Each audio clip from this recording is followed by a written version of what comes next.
Una scelta in continuità per traghettare la nuova stagione della fiera. Dopo i 2 anni difficili della pandemia, il consiglio di amministrazione di Padova Hall, la società che detiene il marchio della fiera di Padova e ne gestisce lo sviluppo, ha nominato il nuovo presidente. È Nicola Rossi, a capo anche di Confesercenti Veneto Centrale. Una scelta in continuità con l'attuale gestione che ha visto nelle scorse settimane le dimissioni di Antonio Santocono per incompatibilità di carica con quella di presidente della Camera di Commercio.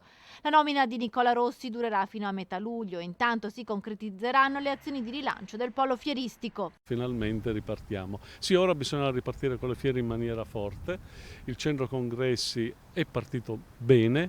Mi sembra che so già in calendario una cinquantina di eventi, congressi, per cui diciamo che il lavoro fatto in precedenza è un lavoro che ha portato a degli ottimi risultati. Il presidente Santocono ha fatto un grande lavoro, ha riportato in equilibrio economico anche la fiera, Padova Hall in sostanza, ma soprattutto con una partenza veramente importante del centro congressi.